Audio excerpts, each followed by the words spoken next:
Hello everyone, আপোনালোক সকলোকে স্বাগতম জনাইছো মোৰ YouTube চেনেলটোলৈ। বন্ধুসকল, আজিৰ ভিডিঅ'টোত আমি আলোচনা কৰিবলৈ লৈছো আগন্তুক জেমাৰ সিটেট হ'বলৈ গৈ আছে। তাৰ কাৰণে অসমীয়া ভাষাৰ সহায় হোৱাকৈ কিছুমান গুৰুত্বপূৰ্ণ প্ৰিভিয়াছ ইয়াৰৰ কোৱেশ্চন পেপাৰ আৰু যি অনলাইনত আমাৰ এক্সাম হৈ গৈছিলে তাৰে 17 জানুৱাৰী 2023 ত যে এক্সাম হৈ গৈছিলে মানে তাৰে ফাৰ্স্ট পেপাৰৰ সেকেন্ড ল্যাঙ্গুৱেজ কোন আছে আমি আলোচনা কৰিবলৈ লৈছো। সো দেৰি নকৰি পুনঃ আৰম্ভ কৰিছো আজিৰ ভিডিঅ'টো। আজিৰ প্ৰথম কোৱেশ্চনত কি দিয়া আছে চাব যে ভাষাৰ অধ্যয়নক কি বুলি জনা যায়। আমি যে ভাষাৰ অধ্যয়ন কৰো এই অধ্যয়নটোক আমি কি বুলি জানো একচুয়ালি। ইয়াত অপচন নম্বৰ 1 ত কৈছে ভাষাৰ প্ৰণালী, মানে ভাষাৰ অধ্যয়নক আমি ভাষাৰ প্ৰণালী বুলি ক'ব নোৱাৰো। ইয়াত কৈছে ভাষা বিজ্ঞান, তিনিত কৈছে ভাষা প্ৰক্ৰিয়া, চাইত কৈছে ভাষা এটাৰ ব্যাকৰণ। সো ভাষাৰ অধ্যয়নক আমি ভাষা এটাৰ ব্যাকৰণ বুলি ক'ব নোৱাৰো। মানে প্ৰতিটো ভাষাৰে ব্যাকৰণ এটা থাকিব লাগিব, কিন্তু ভাষাৰ অধ্যয়নক আমি ভাষা এটাৰ ব্যাকৰণ বুলি ক'ব নোৱাৰো। সো আমি যদি চাব যাও ইয়াত অপচন নম্বৰ যেটো 2 দি আছে এটো হ'ব ইয়াৰ শুদ্ধ উত্তৰ। যে ভাষা বিজ্ঞান মানে ভাষাৰ অধ্যয়নক আমি কি বুলি কম? ভাষা বিজ্ঞান বুলি কম। সো এতিয়া আহিছো নেক্সট কোৱেশ্চন লৈ কোৱেশ্চন নম্বৰ 2। কোৱেশ্চন নম্বৰ 2 ত কি কৈছে চাব ত্ৰিভাষা সূত্ৰৰ লক্ষ্য কি? এই ত্ৰিলিঙ্গুৱেল ফৰ্মুলা যেটো আছে মানে NEP 2020 কি কৰিছিলে? NEP 2020 যে আছিলে এটোৱে কি কৰিছিলে? ত্ৰিলিঙ্গুৱেল ফৰ্মুলাৰ কথা কৈছিল। আৰু এই ত্ৰিলিঙ্গুৱেল ফৰ্মুলাত কি থাকিব? মানে তিনিটা ল্যাঙ্গুৱেজ থাকিব। তাৰে প্ৰথমটো থাকিব কি? নিজৰ মাতৃভাষা মাদাৰ টাং থাকিব। আৰু আমি যদি চাব যাও অসমৰ ক্ষেত্ৰত সেকেন্ড ল্যাঙ্গুৱেজটো কি হয়? ইংৰাজী হয়। আৰু থাৰ্ড ল্যাঙ্গুৱেজ যেটো আছে এই থাৰ্ড ল্যাঙ্গুৱেজটো কি হয়? মানে এই যেটো আমাৰ সংবিধানৰ অন্তৰ্গত 22টা ভাষা আছে তাৰে যিকোনো এটা ভাষা হ'ব পাৰে ইয়াৰ ভিতৰত। মানে যদি ফাৰ্স্ট ল্যাঙ্গুৱেজটো থাকিব এটো মাতৃভাষা, সেকেন্ড ল্যাঙ্গুৱেজটো যদি ইংৰাজী লৈছে থাৰ্ড ল্যাঙ্গুৱেজটো হিন্দী ল'ব পাৰিব, বা থাৰ্ড ল্যাঙ্গুৱেজটো কোনোবাই বেংগলীও ল'ব পাৰে বা কোনোবাই মানে বাকি যিবোৰ ভাষা আছে এইবোৰ যিকোনো এটা ল'ব পাৰে। সো ইয়াত হেতৰ কথাই কৈছে ত্ৰিভাষা যে সূত্ৰ আছে এই ত্ৰিভাষা সূত্ৰৰ লক্ষ্যটো কি হেতু আমাক লাগে। অপচন নম্বৰ 1 ত কৈছে মাতৃভাষা ভিত্তিক বহুভাষিকতাৰ পৃষ্ঠপোষকতা কৰে। সো আমি যদি চাব যাও ত্ৰিভাষা সূত্ৰ এটো কৰে, নিশ্চয় কৰে, যে মাতৃভাষাৰ কেন্দ্ৰ কৰি বাকি যিবোৰ ভাষা আছে এই ভাষাবোৰৰ কি কৰে? পৃষ্ঠপোষকতা কৰে। সেই কাৰণে ত্ৰিলিঙ্গুৱেল ফৰ্মুলা বুলি কোৱা হৈছে ন। সো আমি যদি চাব অপচন নম্বৰ 1 টো শুদ্ধ যেন লাগিছে ন, মাতৃভাষা কেন্দ্ৰিক বহুভাষিকতাৰ পৃষ্ঠপোষকতা কৰে। 2ত কৈছে বিদ্যালয়ত সকলো ভাষাৰ পৃষ্ঠপোষকতা কৰে, মানে বিদ্যালয়ৰ যিবোৰ ভাষা আছে এই সকলো ভাষাৰে পৃষ্ঠপোষকতা ই নকৰে। 3 নম্বৰত কৈছে হিন্দী আৰু ইংৰাজী ভাষাৰ লগতে শিক্ষাৰ্থীৰ নিজৰ ভাষাৰো পৃষ্ঠপোষকতা কৰে, মানে হিন্দী আৰু ইংৰাজী ভাষাৰ কথা কোৱা আছে ইয়াত মাতৃভাষা বাদ দিছে। সো মাতৃভাষা বাদ দিলে ত্ৰিলিঙ্গুৱেল ফৰ্মুলাই নহব। সো আমি যদি চাব যাও অপচন নম্বৰ 1 টো ইয়াৰ শুদ্ধ উত্তৰ। এতিয়া চাও 4ত কি কৈছে যে ৰাজ্যৰ তিনিটা ভাষা বাধ্যতামূলকভাৱে শিকোৱা। তিনিটা ভাষা বাধ্যতামূলকভাৱে শিকোৱা তেনেকুৱা ধৰণৰ কথা নাই, ইয়াত মাতৃভাষাটো থাকিবই লাগিব ত্ৰিলিঙ্গুৱেল ফৰ্মুলাত, তাৰ পিছতে বাকি দুটা ভাষা থাকিব। সো অপচন নম্বৰ 1 টোৱে শুদ্ধ। এতিয়া আহিছো নেক্সট কোৱেশ্চনটো লৈ কোৱেশ্চন নম্বৰ 3। কোৱেশ্চন নম্বৰ 3 ত কি কৈছে চাব ষষ্ঠ শ্ৰেণীৰ শিক্ষয়িত্ৰী স্বাতীয়ে শ্ৰেণীকোঠাত আলোচনাৰ মাধ্যমেৰে শব্দ ভাণ্ডাৰ শিকিবৰ কাৰণে কিছুমান বয় বস্তু আনি সেই বস্তুবোৰৰ সৈতে জড়িত ধাৰণা আৰু অনুভৱবোৰ তুলনা কৰিছে। শ্ৰেণীকোঠাত তেওঁ ব্যৱহাৰ কৰা বস্তুবোৰক কি বুলি কোৱা হয়? ইয়াত চাব ষষ্ঠ শ্ৰেণীৰ এগৰাকী শিক্ষয়িত্ৰী স্বাতী আৰু তেওঁ কি কৰিছে শ্ৰেণীকোঠাৰ মানে আলোচনাৰ মাধ্যমেৰে শব্দ ভাণ্ডাৰ শিকাব, তাৰমানে আলোচনা কৰি শব্দ ভাণ্ডাৰবোৰ শিকাব। আৰু তাৰ কাৰণে কি কৰিছে? কিছুমান বয় বস্তু লৈ আহিছে তেওঁ ঘৰৰ পৰা। আৰু এই যিখিনি বস্তু আছে এই বস্তুখিনিক আমি কি বুলি ক'ব পাৰিম? সো আমি নিশ্চয় জানো যে কোনো এটা বস্তু বা কোনো এটা শব্দ ভাণ্ডাৰ শিকাবৰ কাৰণে বা বিভিন্ন ধৰণৰ শব্দ শিকাবৰ কাৰণে যেতিয়া ঘৰৰ পৰা কিছুমান বস্তু লৈ অহা হয় বা বজাৰৰ পৰা ওচৰত যিখিনি বস্তু আছে সেইখিনি যদি লৈ অহা হয় ইয়াক আমি কি বুলি ক'ব পাৰো? অথেন্টিক মেটেৰিয়েল বুলি ক'ব পাৰো, নাইবা ৰিয়েলিয়া বুলি ক'ব পাৰো, বা বাস্তৱ সামগ্ৰী বুলি আমি ক'ব পাৰো ইয়াক। সো ইয়াত যদি চাও অপচন নম্বৰ 1 ত কৈছে শিক্ষণ সামগ্ৰী, মানে শিক্ষণ সামগ্ৰী হয় এইখিনি শিক্ষণৰ কাৰণেই লৈ অহা হৈছে ন। সো আমি ডাইৰেক্ট শিক্ষণ সামগ্ৰী বুলি অপচন কেইটাত মানে যদি চাও মানে এটো ইমান শুদ্ধ নহব। তাৰপিছত কৈছে ৰিয়েলিয়া বা বাস্তৱ সামগ্ৰী। সো আমি যদি চাব অপচন নম্বৰ যেটো 2 দি আছে এটোৱে ইয়াৰ শুদ্ধ উত্তৰ হ'ব। ইয়াত ৰিয়েলিয়া যিখিনি মানে বস্তু যিখিনি লৈ অহা হৈছে এইখিনি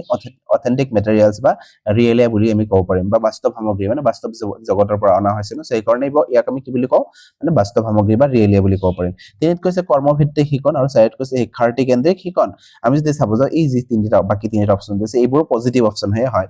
এইবোৰ নেগেটিভ নহয়, কিন্তু আমাক ইয়াত যেটো বিচাৰিছে আমি হেতুৱে লাগিব। সো অপচন নম্বৰ 2 টো ইয়াৰ শুদ্ধ উত্তৰ হ'ব। এতিয়া আহিছো নেক্সট কোৱেশ্চনটো লৈ কোৱেশ্চন নম্বৰ 4। কোৱেশ্চন নম্বৰ 4 ত কি কৈছে চাব ইয়াত কৈছে এগৰাকী শিক্ষকে এখন আলোচনী বা বাতৰি কাকতৰ পৰা এটা পাঠ নিৰ্বাচিত কৰিব বিচাৰিলে, মানে এগৰাকী শিক্ষকে কি কৰিছে এখন আলোচনী বা বাতৰি কাকতৰ পৰা পাঠ এটা নিৰ্বাচন কৰিব লাগে বুলি মানে বিচাৰি আছে পাঠ। বোধশক্তিৰ স্তৰ আৰু বিষয়বস্তুৰ শিক্ষাৰ্থীৰ বয়স অনুসৰি উপযুক্ত হোৱাকৈ তেওঁ পাঠটো নিৰ্বাচন কৰিছে। ইয়াত কি কৈছে চাব বোধশক্তিৰ স্তৰ মানে যিখিনি ষ্টুডেন্টৰ কাৰণে তেওঁ পাঠটো নিৰ্বাচন কৰি আছে সেই ষ্টুডেন্ট যাতে বুজি পায়, যাতে এই বিষয়টো তাৰ কাৰণে উপযুক্ত হয় তেনেকুৱা ধৰণৰ তেওঁ কি কৰিছে মানে বোধশক্তিৰ স্তৰ আৰু বিষয়বস্তুৰ কি কৰিছে শিক্ষাৰ্থীৰ বয়স অনুসৰি তেওঁৰ যি বয়সৰ আছে সেই বয়স অনুসৰি তেওঁ পাঠটো নিৰ্বাচন কৰিছে। পাঠটো নিৰ্বাচন কৰোতে তেওঁ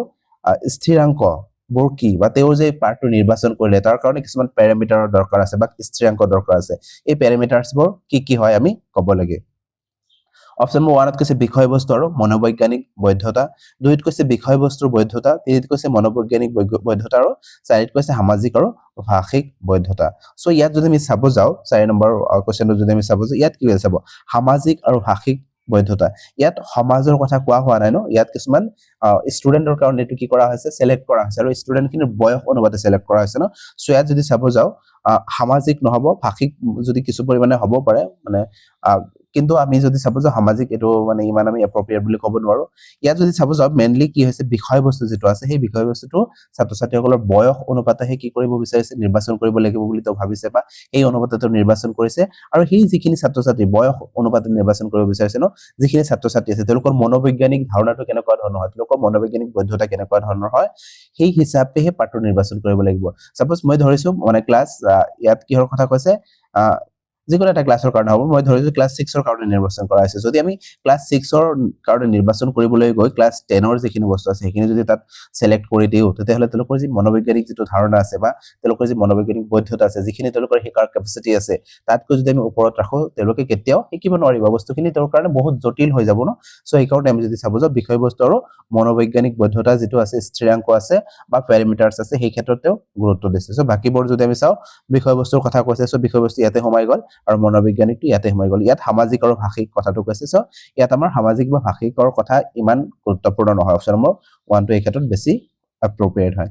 এতিয়া আছে নেক্সট কোৱেশ্চন টুলৈ কোৱেশ্চন নম্বৰ 5 কোৱেশ্চন নম্বৰ 5 ত কি কৈছে চাব যে ভাৰতীয় সংবিধানৰ অষ্টম অনুসূচী মতে কিমানটা ভাষা সংবিধানে বা সংবিধানত স্বীকৃত এটো আমি ক'ব লাগে এটো নিশ্চয় আপোনালোকে জানে যে ভাৰতৰ যে আমাৰ সংবিধান আছে তাৰ অষ্টম অনুসূচী যে আছে এই স্কেডুল যে আছে তাৰ ভিতৰত এই ভাষাৰ কথা কোৱা হৈছে আৰু তাত কি কৰা হৈছে 22টা ভাষাৰ কথা কোৱা হৈছে মানে 22টা ভাষাৰ অন্তৰ্ভুক্ত কৰা হৈছে এই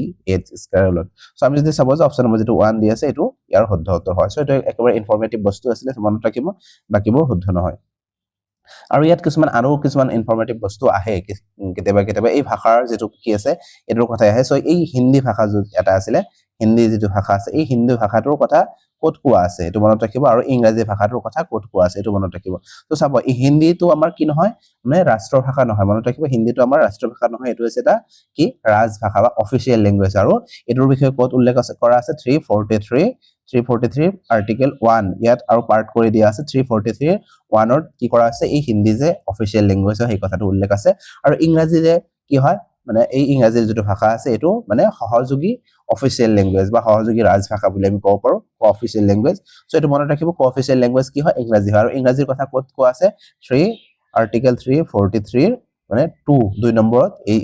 ইংৰাজী ভাষা যে সহযোগী ৰাজভাষা হয় এই কথাটো উল্লেখ কৰা হৈছে সো এই কথাটো আছে সো মনত ৰাখিব এইবোৰ একেবাৰে ইনফৰমেটিভ বস্তু হয় বা একেবাৰে মনত ৰখাৰ কাৰণে বস্তু হয় মনত নাৰাখিলে এইবোৰ আমি এনসাৰ কৰিব নোৱাৰিম সো এইটা বস্তু লগে লগে মনত ৰাখি যাব এতিয়া আছে নেক্সট কোৱেশ্চন টুলৈ কোৱেশ্চন নম্বৰ 6 কোৱেশ্চন নম্বৰ 6 ত কি কৈছে চাব অৰ্থগ্ৰহণ আৰু অনুশীলনৰ জৰিয়তে ব্যাকৰণৰ শিক্ষণ হৈছে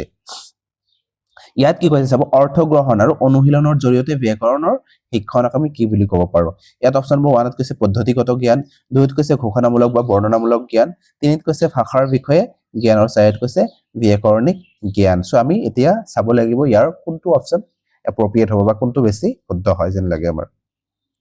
সো ইয়াত চাব পদ্ধতিগত জ্ঞান কি হয় বা প্ৰসিজাৰেল নলেজ কি হয় নিশ্চয় আপোনালোকে জানে যে কোনো এটা বস্তু মই শিকি আছো বা কোনো এটা বস্তু আমি কি কৰি আছো সাপোজ কৈছো মই মানে লিখন শিকি আছো লিখন শিকাৰ আগতে আমাৰ কি হ'ব লাগিব যে সাপোজ কোনো এটা টপিকৰ ওপৰত মোক লিখিবলৈ দিয়া গৈছে বা লিখিবলৈ দিয়া হৈছে তেতিয়া মই আগতে এই বিষয়টো এই টপিকটো আমাৰ মগজুত আগতে কি হ'ব মানে এটা কৰ্ষণৰ সৃষ্টি হ'ব বা এটা ধুমুহাৰ সৃষ্টি হ'ব বা ব্ৰেইন ষ্টৰ্মিং বুলি আমি ক'ব পাৰো ন ব্ৰেইন ষ্টৰ্মিং হ'ব বা মগজুত বিভিন্ন ধৰণৰ চিন্তাধাৰা আহিব আৰু যিবোৰ চিন্তাধাৰা আহিলে এই চিন্তাধাৰাবোৰ প্ৰথম স্টেপটো পালো মগজুত মানে কৰ্ষণ হ'ব বা ব্ৰেইন ষ্টৰ্মিং হ'ব আৰু 2 নম্বৰটো হ'ব এই চিন্তাধাৰাখিনি যে আহিলেখিনি মানে তাৰ পৰা কেনেকুৱা ধৰণৰ আমি লিখিব পাৰিম এই মূল বস্তুখিনি টুকি ৰাখিম আৰু তাৰ পিছত কি কৰিম আমাৰ গোটেই লিখনিটো আমি সম্পূৰ্ণ কৰিম বা ড্ৰাফট প্ৰস্তুত কৰিম আৰু তাৰ পিছত আমি কি কৰিম হেতু প্ৰুফ ৰিডিং কৰিব পাৰিম বা লাষ্টত আমি যদি ক'ব যাও কি কৰিব পাৰিম আমি একৰে প্ৰুফ ৰিডিং কৰি বস্তুখিনি পাবলিশ কৰিম সেনেকুৱা ধৰণৰ স্টেপ বাই স্টেপ যেতিয়া আমি যাও ইয়াক আমি কি বুলি ক'ব পাৰো পদ্ধতিগত জ্ঞান বা প্ৰসিজাৰেল নলেজ বুলি ক'ব পাৰো আৰু ঘোষণামূলক যেটো জ্ঞান দি আছে বা বৰ্ণনামূলক যেটো জ্ঞান দি আছে বা ডিক্লাৰেটিভ নলেজ বুলি আমি যাক ক'ব পাৰো এটোত কি কৰা নহয় চাব এই যিখিনি স্টেপ বাই স্টেপ গলো পদ্ধতিগত জ্ঞানত ইয়াত কিন্তু স্টেপ বাই স্টেপ যোৱা নহয় ইয়াত কি কৰা হয় কোনো এটা বস্তু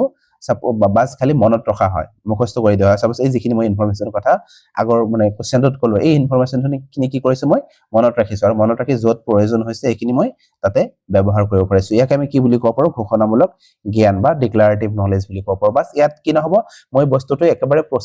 প্ৰসেছত শিকা নাই বা ইমান ভালকে শিকা নাই বাছ যেতিয়া প্ৰয়োজন হৈছে তেতিয়া কি কৰিছো এটো মই মানে ক'ব পাৰিছো কিন্তু বস্তুখিনি মই একেবাৰে ভালকে বুজা নাই কি হয় একচুয়ালি বস্তুখিনি সো তেনেকুৱা ধৰণৰ যি জ্ঞান আছে ইয়াক আমি ঘোষণামূলক জ্ঞান বুলি ক'ব পাৰো আৰু ভাষাৰ বিষয়ে জ্ঞান হলে কোনো এটা ভাষাৰ বিষয়ে যেটা আমি অধ্যয়ন কৰিছো ভাষাৰ বিষয়ে জ্ঞান লাভ কৰিছো তাকে আমি ভাষাৰ বিষয়ে জ্ঞান বুলি ক'ব পাৰো ঠিক তেনেকুৱা ধৰণৰ ব্যাকৰণৰ ক্ষেত্ৰতে হয় কিন্তু আমাক যদি চাব যাও এই দুটা অপচন এই ক্ষেত্ৰত শুদ্ধ নহব ইয়াত আমি পদ্ধতিগত জ্ঞান আৰু ঘোষণামূলক জ্ঞান এই দুটাৰ ভিতৰত যিকোনো এটা হ'ব ইয়াত চাব ইয়াত কি কৈছে অৰ্থ গ্ৰহণ আৰু অনুশীলনৰ জৰিয়তে ব্যাকৰণৰ শিক্ষণ যেতিয়া আমি কোনো এটা বস্তু অৰ্থ গ্ৰহণ কৰিম তেতিয়া কি কৰিব লাগিব আমি নিশ্চয় স্টেপ বাই স্টেপ যাব লাগিব না নাই সাপোজ মই প্ৰথম বস্তুটো পঢ়ি বস্তুখিনি বুজি পাইছো বুজি পাই একেবাৰে ভালকে অৰ্থ গ্ৰহণ ডিকোড কৰিছো গোটেই বস্তুখিনি একেবাৰে ধুনীয়াকে মই একেবাৰে তন্নতন্নকে চাইছো অৰ্থ গ্ৰহণ কৰিছো আৰু তাৰ কাৰণে কি কৰিছো যাতে বস্তুখিনি মই আৰু ভালকে কি কৰিব পাৰো মানে প্ৰকাশ কৰিব পাৰো বা ভালকে বুজি পাব পাৰো তাৰ কাৰণে বাৰে বাৰে কি কৰিছো বস্তুখিনি অনুশীলন কৰি গৈছো তেতিয়া সো এনেকুৱা ধৰণৰ যি মানে পদ্ধতি আছে ইয়াক আমি প্ৰচেছাৰেল নলেজৰ ভিতৰত ধৰিব পাৰিম পদ্ধতিগত জ্ঞানৰ ভিতৰত ধৰিব পাৰিম ইয়াক ঘোষণামূলক জ্ঞানৰ ভিতৰত ধৰা নহব তাৰ কাৰণটো কি ইয়াত অৰ্থ গ্ৰহণ কৰা হৈছে ন ভালকে বস্তুটো চাইছে তেওঁ স্টেপ বাই স্টেপ পাৰ হ'ব লাগিব তাৰ মাজেৰে মানে প্ৰথমে কি কৰিব তেওঁ বস্তুখিনি পঢ়িব বুজিব আকৌ ডিকোড কৰিব প্ৰত্যেকটা শব্দৰ মানে অৰ্থ আকৌ ব্যাকৰণ কেনেকুৱা ধৰণৰ হৈছে এই গোটেইখিনি অৰ্থ গ্ৰহণ কৰিছে তেওঁ আৰু সেইখিনি বস্তু কি কৰিছে পুনৰাবৃত্তিও কৰি গৈছে যাতে মনত থাকে তেনেকুৱা ধৰণৰ যাতে বুজি পাইছে ভালকে যে এইখিনি আকৌ তেওঁ কৰবাত প্ৰয়োজন হলে ভালকে ব্যাখ্যাও কৰিব পাৰে সো তেনেকুৱা ধৰণৰ যে জ্ঞান আছে ইয়াক আমি কি বুলি কম পদ্ধতিগত জ্ঞান মনত ৰাখিব এতিয়া আছে নেক্সট কোৱেশ্চনটোলৈ কোৱেশ্চন নম্বৰ 7 কোৱেশ্চন নম্বৰ 7 ত কি কৈছে চাব যে পাঠ্যক্ৰমৰ মাজেৰে ভাষাৰ দৃষ্টিভংগী স্বীকাৰ কৰে যে ইয়াত কৈছে পাঠ্যক্ৰমৰ মাজেৰে ভাষাৰ যি দৃষ্টিভংগী আছে এই দৃষ্টিভংগীয়ে কোনটো স্বীকাৰ কৰিব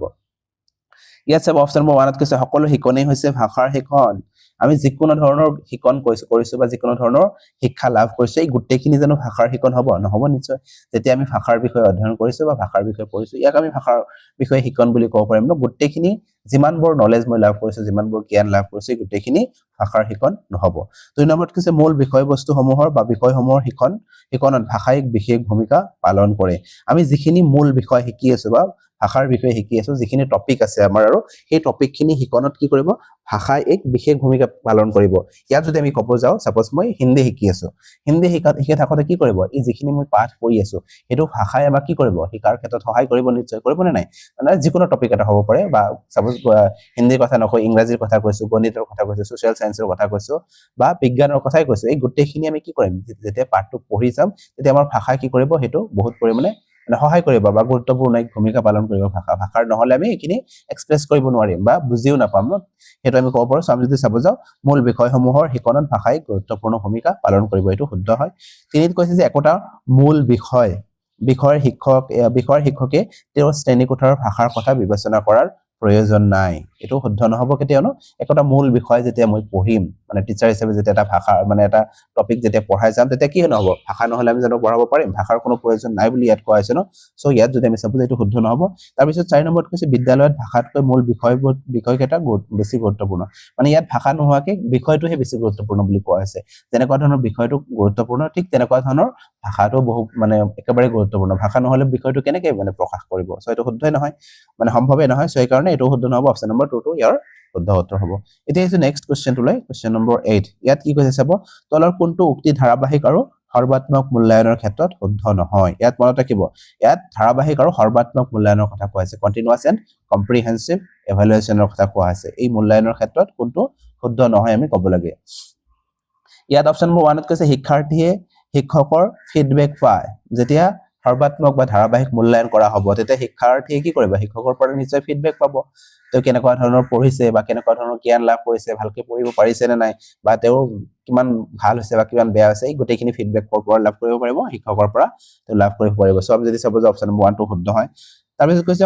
মাজে সময়ে শিক্ষাৰ্থীৰ মূল্যায়ন কৰিব মানে মাজে সময়ে শিক্ষাৰ্থী কি কৰি থাকিব ইয়াত মূল্যায়ন কৰি থকা হ'ব সো আমি যদি চাব যাও এটো শুদ্ধ হয় 3 নম্বৰত কৈছে ধাৰাবাহিকভাৱে শিক্ষাৰ্থীৰ মূল্যায়ন আৰু 4 নম্বৰত কৈছে মূল্যায়নৰ কাৰ্যপ্ৰণালী সম্পৰ্কে শিক্ষাৰ্থী জ্ঞাত সো ইয়াত যদি চাব যাও শিক্ষাৰ্থীৰ যি কাৰ্যপ্ৰণালী আছে কাৰ্যপ্ৰণালী সম্পৰ্কে কি থাকিব মানে যিখিনি মানে মূল্যায়নৰ কাৰ্যপ্ৰণালী আছে সেইখিনি শিক্ষাৰ্থী কি কৰিব জানিব একচুয়ালি মানে কেনেকুৱা ধৰণৰ মূল্যায়ন কৰিছে শিক্ষকে নিশ্চয় গম পাব ন সো আমি যদি চাব যে ধাৰাবাহিকভাৱে শিক্ষাৰ্থীৰ মূল্যায়ন ইয়াত চাব অফিচিয়েল এনসাৰ কি এটোৱে দিছে আৰু এটো দিয়াৰ কাৰণটো এটা চাব ইয়াত কি কৰা হৈছে একচুয়ালি যে ধাৰাবাহিক আৰু সৰ্বাত্মক মূল্যায়নৰ কথা কোৱা আছে ন কন্টিনিউয়াস এন্ড কম্প্ৰিহেনসিভ ইভালুৱেচন সো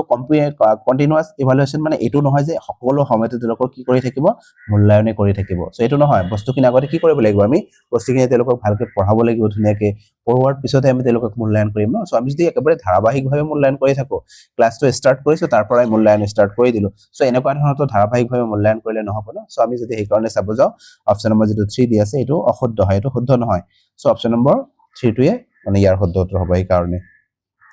এতিয়া আছে নেক্সট কোৱেশ্চন টো লৈ কোৱেশ্চন নম্বৰ 9 কোৱেশ্চন নম্বৰ 9 ত কি কৈছে চাব পৰ্বতৰ বিষয়ে আকৰ্ষণীয় তথ্য বিচাৰি কিৰণে এখন বাতৰি কাকত পঢ়িছে ইয়াত কি কৰিছে পৰ্বতৰ বিষয়ে কিছুমান নিৰ্দিষ্ট বা আকৰ্ষণীয় কিছুমান তথ্য বিচাৰি এটা বাতৰি কাকত পঢ়িছে এই ধৰণৰ পঠনক আমি কি বুলি ক'ব পাৰো ইয়াত চাব কৈছে টুকি ৰখা ইয়াত পৰ্বতৰ বিষয়ে কোনো এটা পাঠ পঢ়ি আছে মানে একেবাৰে ভালকে মানে ওপৰে ওপৰে বস্তুখিনি চাই গৈ আছে মানে স্ক্যান কৰি গৈ আছে যে কোনটো মানে তেনেকুৱা ধৰণৰ আকৰ্ষণীয় তথ্য পোৱা যায় সো ইয়াক আমি টুকি ৰখা বুলি ক'ব নোৱাৰি এটো শুদ্ধ নহব পঠনৰ এটো ভাগে নহয় ধন্যবাদ কৈছে হাড় গ্ৰহণ বা স্কিমিং কি হয় বা হাড় গ্ৰহণ কি হয় যেতিয়া আমি কোনো এটা পাঠ পঢ়িছো সামগ্ৰিকভাৱে পাঠৰ অৰ্থ বুজিবৰ কাৰণে যেতিয়া আমি তাক পঢ়িম ইয়াক আমি কি বুলি ক'ব পাৰো হাড় গ্ৰহণ বা স্কিমিং বুলি ক'ব পাৰো কিন্তু ইয়াত এনেকুৱা ধৰণৰ সামগ্ৰিকভাৱে অৰ্থ বিচাৰি তে পঢ়া নাই ন তে কোনো এটা আকৰ্ষণীয় তথ্য বিচাৰ কৰি মানে বিচাৰি পঢ়িছে সো এই কাৰণে ইয়াক আমি এটো ক'ব নোৱাৰো শব্দ কৰি পঢ়া মানে লাউড ৰিডিংৰ কথা কোৱা আছে সো ইয়াত লাউড ৰিডিং বুলি আমি ক'ব নোৱাৰো ইয়াত 4 নম্বৰ যেটো অপচন দি আছে স্ক্যানিং এটো হ'ব ইয়াৰ শুদ্ধ উত্তৰ তাৰ কাৰণটো কি ইয়াত কি কৰিছে কোনো এটা নিৰ্দিষ্ট তথ্য বিচাৰিছে ন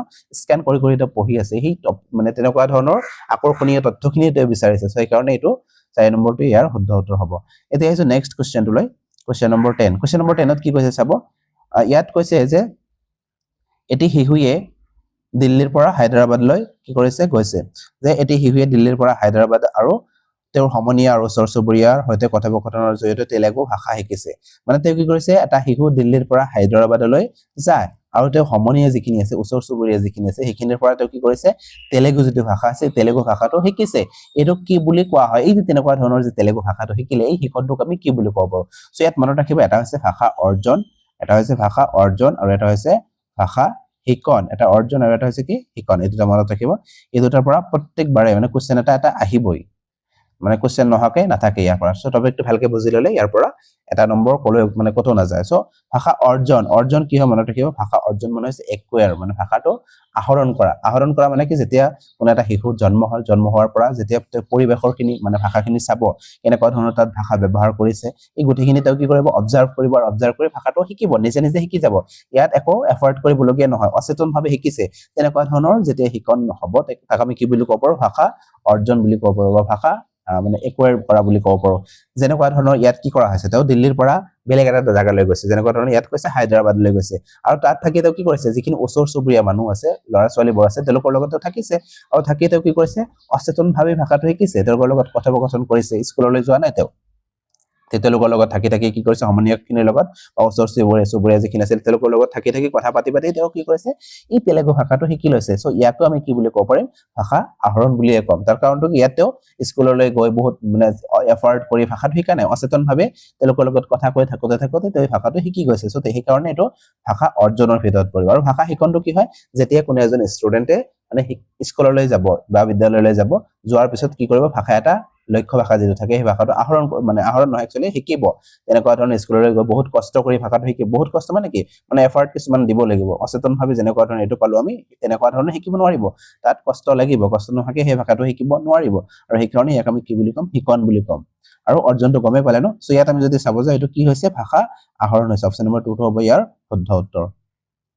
এতিয়া আছে নেক্সট কোৱেশ্চন টো লৈ কোৱেশ্চন নম্বৰ 11 ইয়াত কি কৈছে চাব যে কবিতা শিক্ষণৰ বিষয়ে তলৰ কোনটো উক্তি শুদ্ধ ইয়াত কৈছে আমি যে কবিতা শিকু বা কবিতা যে শিক্ষণ কৰো এই কবিতা শিক্ষণৰ বিষয়ে তলৰ যে চাইড অপচন আছে তাৰ ভিতৰত কোনটো শুদ্ধ হয় আমি ক'ব লাগে অপচন নম্বৰ 1 ত কৈছে কবিতা হল ভাষা আহৰণৰ বাবে মানে কবিতা কিয় লাগে আমাক ভাষা আমি আহৰণ কৰি আছো বা ভাষা আহৰণ কৰিবৰ কাৰণে আমাক মানে কবিতা লাগে বুলি কৈছে তাৰ পিছত 2 নম্বৰত কৈছে কবিতা হল ব্যাকৰণ শিক্ষণৰ বাবে আমি কবিতাৰ পৰা ব্যাকৰণ শিকিম সেইকাৰণে আমাক কবিতা মানে শিকন লাগে 3 নম্বৰত কৈছে কবিতা হল ইয়াৰ গুণাগুণ উপলব্ধি আৰু আনন্দ উপভোগৰ বাবে আৰু 4 নম্বৰত কৈছে কবিতা হল জ্ঞান আহৰণৰ বাবে সো আমি যদি চাব যাও অপচন নম্বৰ 3 টো হ'ব ইয়াৰ শুদ্ধ উত্তৰ তাৰ কাৰণটো কি যে কবিতা আমি কিয় শিকিম কবিতা আমি ইয়াৰ গুণাগুণ উপলব্ধি কৰিম কবিতা এটাৰ মাজেৰে কেনেকুৱা ধৰণৰ কাব্যিক সৌন্দৰ্য কিছুমান থাকে নহয় ভাল লাগে কবিতাবোৰ শুনি বা গান এটা শুনি আমাৰ কি লাগে এনেই ভাল লাগে সো সেইকাৰণে আমি যদি চাব যে ইয়াৰ গুণাগুণ আমি উপলব্ধি কৰিব বিচাৰো আৰু ইয়াৰ আনন্দ কেনেকুৱা ধৰণৰ আনন্দ আছে আনন্দখিনি আমি উপভোগ কৰিবৰ কাৰণে কবিতা একচুৱেলি পঢ়া হয় ব্যাকৰণ শিকিবৰ কাৰণে নহয় ভাষা আহৰণ কৰিবৰ কাৰণে নহয় বা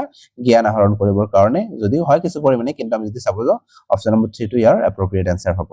এতিয়া আছো নেক্সট কোৱেশ্চনটোলৈ কোৱেশ্চন নম্বৰ 12 ইয়াত কি কৈছে চাব ৰাষ্ট্ৰীয় শিক্ষা নীতি 2020 এ দ্ৰৌপদী ভাষাৰ অধ্যয়নক কিদৰে স্বীকৃতি দিছে ইয়াত কৈছে যে ৰাষ্ট্ৰীয় শিক্ষা নীতি যে আছে 2020 এ দ্ৰৌপদী ভাষাৰ যে আমি অধ্যয়ন কৰো দ্ৰৌপদী ভাষাৰ অধ্যয়নক কিদৰে স্বীকৃতি দিছে ক'ব লাগে ইয়াত অপশ্যন নম্বৰ 1 ত কৈছে অতিৰিক্ত বিকল্প হিচাপে 2 নম্বৰত কৈছে ত্ৰিভাষা সূত্ৰৰ অধীনত 3 নম্বৰত কৈছে বিদ্যালয়ৰ প্ৰাৰম্ভিক স্তৰৰ পৰা 4 নম্বৰত কৈছে বিশ্ববিদ্যালয়ৰ স্তৰত সো আমি যদি চাব যাও এনপি 2020 কি কৰিছে তিনিটা ভাষাৰ কথা কৈছিলে ন থ্ৰী ল্যাঙ্গুৱেজ ফৰ্মুলাৰ কথা কৈছিলে আৰু যিখিনি বাকি ল্যাঙ্গুৱেজ আছে মডাৰ্ন ল্যাঙ্গুৱেজ খিনি আছে বা দ্ৰৌপদী ভাষাখিনি আছে এই ভাষাখিনি কেনেকুৱা ধৰণৰ শিকাবৰ কাৰণে কৈছে যে অতিৰিক্ত বিকল্প এইখিনি একেবাৰে বাধ্যতামূলক নহয় অতিৰিক্ত বিকল্প হিচাপে আমি এইবোৰ শিকাব পাৰিছো আমি যদি চাব যাও অপশ্যন নম্বৰ যেটো 1 দি আছে এটো হ'ব ইয়াৰ শুদ্ধ উত্তৰ বাকিবোৰ শুদ্ধ নহয় মানে ত্ৰিভাষা সূত্ৰৰ অধীনত ইয়াক শিকাবলৈ কোৱা হোৱা নাই ইয়াত শিকাবলৈ ত্ৰিভাষাৰ মানে আমি পাইছো ন অলৰেডি আগতে ত্ৰিভাষাৰ অধীনত তিনিটা ভাষা আমি শিকাম তাৰ প্ৰথমটো মাতৃভাষা দ্বিতীয়টো মানে যদি ইয়াত মানে কি আছে ইংৰাজী ভাষা আমাৰ অসমত বাকি যদি তেনেকুৱা ধৰণৰ ঠাই আছে তেতিয়া বেলেগ ধৰণৰ হ'ব পাৰে তেওঁলোকৰ আৰু তৃতীয়টো যিকোনো এটা ল্যাঙ্গুৱেজ হ'ব পাৰে হিন্দী হ'ব পাৰে বাংলা হ'ব তেনেকুৱা ধৰণৰ সেইকাৰণে আমি ইয়াক ক'ব নোৱাৰো 3 নম্বৰ অপচনত যিখিনি কৈছিলে যে বিদ্যালয়ৰ প্ৰাৰম্ভিক স্তৰৰ পৰা সো প্ৰাৰম্ভিক স্তৰৰ পৰা মাতৃভাষাহে হ'ব মানে এটো কি নহয় দ্ৰৌপদী ভাষা নহব সো এইকাৰণে এটো শুদ্ধ নহব বিশ্ববিদ্যালয়ৰ স্তৰত মানে বিশ্ববিদ্যালয়ৰ স্তৰতে নহয় মানে ক্লাছ 8 ৰ পিছতে আমি কি কৰিব পাৰো মানে তেওঁলোকে অতিৰিক্ত বিকল্প হিচাপে কিছুমান ভাষা শিকিব পাৰে অপশ্যন নম্বৰ 1 টো ইয়াৰ শুদ্ধ উত্তৰ হ'ব এতিয়া আছে নেক্সট কোৱেশ্চনটোলে কোৱেশ্চন নম্বৰ 13 কোৱেশ্চন নম্বৰ 13 ত কি কৈছে চাব লিখনৰ কথা কৈছে লিখন কেনেকুৱা ধৰণৰ হয় এটো আমি ক'ব লাগে ইয়াত অপশ্যন নম্বৰ 1 ত কৈছে অনুশীলনৰ প্ৰয়োজন নাই মানে লিখন যেতিয়া আমি কৰিম লিখনৰ কাৰণে কোনো অনুশীলনৰ প্ৰয়োজন নহব 2 নম্বৰত কৈছে ই হৈছে উৎপাদক ভিত্তিক কাৰ্য এটা এটা উৎপাদক ভিত্তিক কাৰ্য হয় না এনেকুৱা ধৰণৰ কৈছে ইয়াত যদি চাও ইয়াত লিখনৰ কথা কৈছে ন লিখনৰ ক্ষেত্ৰত আমি যদি চাব যাও কোনটো শুদ্ধ হ'ব অনুশীলনৰ প্ৰয়োজন নহব নেকি লিখন আমি কৰিবলৈ হলে নিশ্চয় অনুশীলনৰ প্ৰয়োজন হ'ব আমি অনুশীলন নোহাকে লিখন কৰিব নোৱাৰিম সো আমি যদি চাব যাও বাকি অপচনটো যে ই হৈছে উৎপাদক ভিত্তিক কাৰ্য লিখনটো কি হয় উৎপাদক ভিত্তিক কাৰ্য হয়নে তাৰপিছত 3 নম্বৰত কৈছে ই হৈছে প্ৰক্ৰিয়া ভিত্তিক কাৰ্য আৰু 4 নম্বৰত হৈছে শিক্ষাৰ্থীয়ে একেবাৰতে লিখে সো আমি যদি চাব যাও লিখনটো আমি অলৰেডি পাইছো আগৰ এটা কোৱেশ্চনত মই কৈ দিছো ন এটা কি হয় প্ৰক্ৰিয়া ভিত্তিক প্ৰসেস স্টেপ বাই স্টেপ আমি যাব লাগিব ন সো এই কাৰণে যদি আমি চাব যাও অপশ্যন নম্বৰ যেটো 3 দি আছে এটো হ'ব ইয়াৰ শুদ্ধ উত্তৰ যে ই হৈছে এটা প্ৰক্ৰিয়া ভিত্তিক কাৰ্য মানে আমি উৎপাদক ভিত্তিক কাৰ্য বুলি পাও কিছুমান ক্ষেত্ৰত যে লিখনটো কি হয় মানে লিখনৰ ক্ষেত্ৰত দুটাই আছে উৎপাদক মানে এটা কাৰ্য হৈছে আৰু এটা আছে প্ৰক্ৰিয়া ভিত্তিক উৎপাদকটো কি হয় যে ডাইৰেক্ট মই ষ্টুডেন্টক লিখিবলৈ দিছো আৰু তেওঁলোকে কি কৰিছে লিখিবলৈ কৈছো তেওঁলোকে লিখি উলিয়াই দিছে সো তেনেকুৱা ধৰণৰ হলে কি হ'ব উৎপাদক ভিত্তিক উৎপাদন কৰিছে ন কিন্তু আমি যদি চাব যাও উৎপাদন আৰু ইয়াত প্ৰক্ৰিয়া ভিত্তিক দুইটাই আছে সো ইয়াৰ মাজত যেটো দি আছে 2 নম্বৰ 3 নম্বৰটো প্ৰক্ৰিয়া ভিত্তিক এটো আটাইতকৈ বেষ্ট মানে কি হয় সো আমি সেই কাৰণে এটো 3 টো ইয়াৰ শুদ্ধ উত্তৰ বুলি কৈছো এটা আছে নেক্সট কোৱেশ্চন টোলৈ কোৱেশ্চন নম্বৰ 14 কোৱেশ্চন নম্বৰ 14 ত কি কৈছে চাব এগৰাকী শিক্ষয়িত্ৰীয়ে তেওঁৰ শ্ৰেণীটোৰ শিক্ষাৰ্থীসকলৰ পাছতাকৈ এনে একটা দলত ভাগ কৰি তেওঁলোকক কিছুমান বিষয় দি দিলে ইয়াত কৈছে যে মানে এটা শ্ৰেণী কোঠাৰ ছাত্ৰ-ছাত্ৰীসকলক এজন শিক্ষাৰ মানে কি কৰিছে শিক্ষকে পাঁচটাকৈ মানে এটা দলত পাঁচজনকৈ ভাগ কৰি দিছে তেনেকুৱা ধৰণৰ যে তেওঁ শিক্ষাৰ্থীসকলক নিজে বাছি লোৱা বিষয়টোৰ ওপৰত প্ৰয়োজনীয় তথ্য সংগ্ৰহ কৰিবলৈ আৰু বিষয়টোৰ বিষয়ে এটা প্ৰতিবেদন প্ৰস্তুত কৰিবলৈ গোটেই শ্ৰেণীটোৰ সন্মুখত উপস্থাপন কৰিবলৈ ক'লে ইয়াত কৈছে তেওঁলোকক একটাকৈ টপিক দিয়া হৈছে আৰু মানে তেওঁলোকে সেই টপিকটো মানে নিজে বাছি ল'ব পাৰিব তেনেকুৱা ধৰণৰ সেই টপিক এটা দিছে বাছি ল'বলৈ আৰু সেই টপিকটো যেটো বাছি লৈছে সেই টপিকটোৰ কি কৰিব লাগিব তেওঁলোকে মানে বিভিন্ন ধৰণৰ তথ্য সংগ্ৰহ কৰিব লাগিব তথ্য সংগ্ৰহ কৰি মানে হেতু কামটো সম্পূৰ্ণ কৰিব আৰু কামটো সম্পূৰ্ণ কৰাৰ পিছত মানে শ্ৰেণী কোঠাৰ সন্মুখত আহি কি কৰিব হেকিনি উপস্থাপন কৰিব লাগিব আৰু এই যে তেনেকুৱা ধৰণৰ শিকল হন বা এই কামটো যে কৰিবলৈ দিলে এই কামটোক আমি কেনেকুৱা ধৰণৰ কাম বুলি ক'ব পাৰো ইয়াত অপচন নম্বৰ 1 ত কৈছে কাৰ্য তেওঁলোকক কাৰ্য কৰিবলৈ দিছে তাৰপৰা কৈছে দলীয় কৰ্ম 3 নম্বৰত কৈছে গঠনমূলক কাম আৰু 4 নম্বৰত কৈছে প্ৰকল্প ইয়াত চাব ইয়াত কি দিয়া হৈছে যে যিকোনো এটা টপিক বা বিষয় এটা দিয়া আছে তেওঁলোকক পাঁচজনকৈ দলত ভাগ কৰি দিছে যদি ঠিকে আছে কিন্তু ইয়াক আমি দলীয় কাৰ্য বুলি নকওঁ বা যিকোনো এটা কাৰ্য বুলিও নকওঁ বা ইয়াত কৈছে গঠনমূলক কাৰ্য তেতিয়া এইটো আমি নকওঁ সো ইয়াত তেওঁলোকে কি কৰিছে পাঁচজনীয়াকৈ মানে একোটা দল কৰি দিছে বা গোট কৰি দিছে আৰু তাক যিকোনো এটা টপিক ল'বলৈ দিছে আৰু এই টপিকটো কি কৰিব তেওঁলোকে ফিল্ডত যাব ফিল্ডত গৈ সেই টপিকটোৰ ওপৰত তেওঁলোকে ডাটা কালেক্ট কৰিব ডাটা কালেক্ট কৰি গোটেইখিনি কাৰ্য সম্পূৰ্ণ কৰিব আৰু সম্পূৰ্ণ কৰাৰ পিছত এইখিনি কেনেকুৱাকৈ লিখিছে তেওঁলোকে শ্ৰেণীটোৰ আগত আহি হয়তো কি কৰিব লাগিব উপস্থাপন কৰিব লাগিব ইয়াক আমি ক'ব পাৰো প্ৰকল্প বা প্ৰজেক্ট দিছে তেওঁলোকক এটা প্ৰজেক্ট দিছে আৰু প্ৰজেক্টৰ ওপৰত কি কৰিছে তেওঁলোকে কাম কৰি আছে সো অপচন নম্বৰ 4 টো হ'ব ইয়াৰ শুদ্ধ উত্তৰ এতিয়া আছে নেক্সট কোৱেশ্চনটোলৈ কোৱেশ্চন নম্বৰ 15 অৰ্থাৎ আজিৰ ভিডিওটোৰ একেবাৰে শেষৰটো কোৱেশ্চন ইয়াত কি কৈছে নিপুণ ভাৰতৰ কথা কৈছে এই নিপুণ ভাৰতৰ মানে কি কেনেকুৱা ধৰণৰ হয় এটো আমি ক'ব লাগে অপচন নম্বৰ 1 ত কৈছে বিজ্ঞান প্ৰযুক্তি শিক্ষা কি কৈছে বিজ্ঞান প্ৰযুক্তি শিক্ষাৰ বিকাশ সমৰ্থনৰ বাবে এক ৰাষ্ট্ৰীয় উদ্যোগৰ প্ৰাথমিক কাৰ্য দুইত কৈছে প্ৰাপ্তবয়স্কৰ সাক্ষৰতা আৰু সংখ্যা জ্ঞান প্ৰসাৰৰ বাবে ভাৰত চৰকাৰৰ এক কাৰ্যসূচী তিনিত কৈছে যুৱ শিক্ষাৰ্থীসকলৰ মাজত সংখ্যা জ্ঞান আৰু পঠনৰ বিকাশৰ বাবে ভাৰত চৰকাৰৰ এক কাৰ্যসূচী আৰু চাৰিত কৈছে মাতৃভাষা ভিত্তিক শিক্ষণ প্ৰসাৰ বিকাশৰ বাবে এক ৰাষ্ট্ৰীয় কাৰ্যসূচী সো ইয়াত চাব চাৰিটা অপচনৰ ভিতৰত যেটো অপচন নম্বৰ 3 দি আছে এটো হ'ব ইয়াৰ শুদ্ধ উত্তৰ ইয়াত মানে কি নিপুণ ভাৰত মানে কি মানে যিখিনি যুৱ শিক্ষাৰ্থীসকল আছে মানে ক্লাছ আমি ক'ব পাৰো যুৱ বুলি কোৱাৰ লগে লগে ইয়াত মানে ডাইৰেক্ট যুৱকখিনিৰ কথা কোৱা হোৱা নাই ইয়াত মানে যিখিনি নতুন শিক্ষাৰ্থীসকল আছে ক্লাছ মানে সাপোজ ক্লাছ 1 ত পঢ়ি আছে বা তাৰ আগতে যে 2 বছৰ পঢ়িবলগীয়া হয় ন অংকুৰ মুকুল যেনেকুৱা ধৰণৰ যি কয় আৰু বালবাটিকা বুলি কোৱা হয় মানে যিখিনি আছে আৰু অংগনবাদী বুলিও কিছুমানে কয় এই যিখিনি আছে ক্লাছ 1 ৰ আগৰ দুটা বছৰ বা ক্লাছ 1 2 3 তেনেকুৱা ধৰণৰ যিখিনি সময় আছে এই সময়খিনিতে কেনেকুৱা ধৰণৰ শিক্ষা ল'ব বা কি বিষয়ত শিক্ষা ল'ব তেনেকুৱা ধৰণৰ কৰাৰ কাৰণে কি কৰিছিলে এই নিপুণ ভাৰতটো অনা হৈছিলে সো ক্লাছ 1 ত বা ক্লাছ 3 লৈকে তেওঁ কি কৰিব লাগিব অন্তত মানে 60টা শব্দ মানে তেওঁ কি কৰিব লাগিব 1 মিনিটত বুজি পঢ়িব লগা মানে তেনেকুৱা ধৰণৰ পঢ়িব পাৰিব তেনেকুৱা ধৰণৰ হ'ব লাগিব নাইবা ক্লাছ 3 লৈকে তেওঁ কি কৰিব মানে সংখ্যা জ্ঞান যিখিনি আছে 999 লৈকে তেওঁ কি কৰিব পাৰিব চিনি পাব লাগিব বা এইখিনি তেওঁ ক'ব পাৰিব লাগিব তেনেকুৱা ধৰণৰ হ'ব লাগিব সো ইয়াত হেতুই কোৱা হৈছে যে যুৱ শিক্ষাৰ্থীসকলৰ মাজত সংখ্যাৰ জ্ঞান আৰু পঠন বিকাশৰ বাবে ভাৰত চৰকাৰৰ এটা কাৰ্যসূচী আনিছিল আৰু এই কাৰ্যসূচীৰ নামে কি নিপুণ ভাৰত মানে কাৰ্যসূচী সো অপচন নম্বৰ 3 টো হ'ব ইয়াৰ শুদ্ধ উত্তৰ সো আজিৰ ভিডিওটোতে 15টা কোৱেশ্চন আলোচনা কৰিলো যদি ভিডিওটো ভাল পায় লাইক আৰু শেয়াৰ কৰিব আৰু এতিয়াও যদি আমাৰ চেনেলটো সাবস্ক্ৰাইব কৰা নাই সাবস্ক্ৰাইব কৰি কাষত থকা বেল আইকনটো দবাই ৰাখিব এনেকুৱা ধৰণৰ ভিডিওটো পাই থাকিবলৈ সো ভিডিওটো সকলোৱে চোৱাৰ বাবে ধন্যবাদ